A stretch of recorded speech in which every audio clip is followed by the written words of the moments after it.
दिव्यांगों ପାଇଁ खुशी खबर बदलिला गाइडलाइन एवं वार्षिक 5 लाख टंका पर्यंत आय थिबा परिवार दिव्यांगों को मिलिबो मागणा उपकरण और शिक्षावृत्ति पूर्व 2,40,000 टंका आय थिबा परिवार को योजन फायदा मिलुला।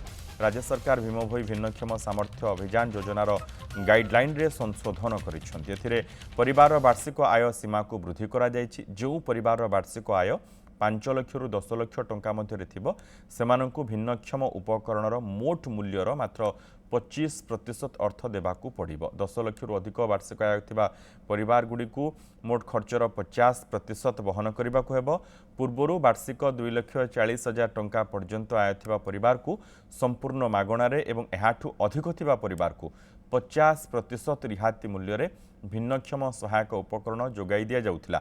सेहीपरि 10म श्रेणी परवर्ती उच्चशिक्षा ग्रहण करुथिबा दिव्यांग मानक संतानक पई पूर्वरु परिवार वार्षिक आय सीमा 2,40,000 टंका कम रहिथिला। एबे सेही आय सीमा को 5 लाख टंका पर्यंत वृद्धि करा जायछि।